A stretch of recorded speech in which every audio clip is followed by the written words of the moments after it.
ঋণ কেন সরকারকে নিতে হবে?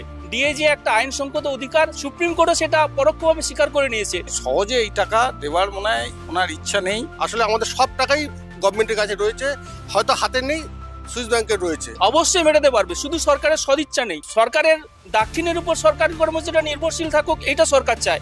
এইভাবেই উনি চালাতে চাইছেন, এইভাবেই উনি চালাবেন। উনি জনগণের টাকা যথেচ্ছভাবে খরচা করেন শুধু উকিল ব্যারিস্টারের ফি দেওয়ার জন্য। এবার উনি ফাঁকফোকর খুঁজে হয়তো একটা রিভিউ পিটিশন দেবেন, ওটা দাঁড়াবে বলে আমার মনে হয় না। যেটা উনি করতে চান, এতদিন করেছেন, সেটা হচ্ছে বিলম্বিত করা। পেয়ে আমরা ছাড়বো, না পেয়ে আমরা ছাড়বো না। এতদিন আমরা এখানে অবস্থান কর্মসূচি চালিয়ে যাচ্ছি।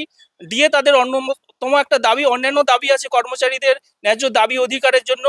কাজেই আমাদের পথের আন্দোলন তো থাকবেই, আমাদের সুপ্রিম কোর্টেও আমাদের লড়াই আন্দোলন চলছে। আপনারা জানেন সংগ্রামী যৌথ মঞ্চ সম্প্রতি ডিএ কেসে যুক্ত হওয়ার জন্য আদালতকে আবেদন করেছে, আদালত সেটা মঞ্জুর করেছে। আমাদের বক্তব্য আদালত শুনছেন, সুপ্রিম কোর্টে শুনছেন, আমাদের বক্তব্য আবার সুপ্রিম কোর্টে বলা হবে। এখন আমরা যেটা ঠিক করেছি, কন্টেম্প অফ কোর্ট করব, এবং সেটা পূরণ না হলে আমরা বৃহত্তর আন্দোলন করব।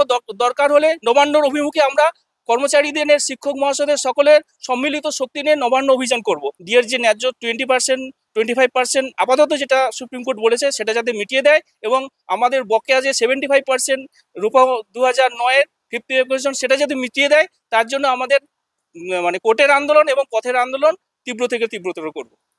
মিটিয়ে দেওয়া উচিত। এতদিন ধরে যখন চলছে, 2009 সালে ব্যাপার, 2020 সালের যে রোপাটা বেরিয়েছে তাও সরকার নিজের ঘরে গোপন কুঠুরিতে আটকে রেখেছিল, সেটাও যে কোর্ট অর্ডার দিয়েছে 1 জুলাইয়ের মধ্যে দিয়ে দেওয়ার জন্য, পাবলিশ করে দেওয়ার জন্য। তার জন্য কোর্টকে অশেষ ধন্যবাদ। দেখা যাক 1 তারিখ 1 জুলাই কোর্ট আদেশ অনুসারে যদি আমাদের জানতে পারি যে 2020 রোপাতেও বা কি আছে, এটাই বলতে চাই। 1 জুলাই না 16 মে যে নির্দেশটা দিয়েছে সুপ্রিম কোর্টের, সুপ্রিম কোর্টে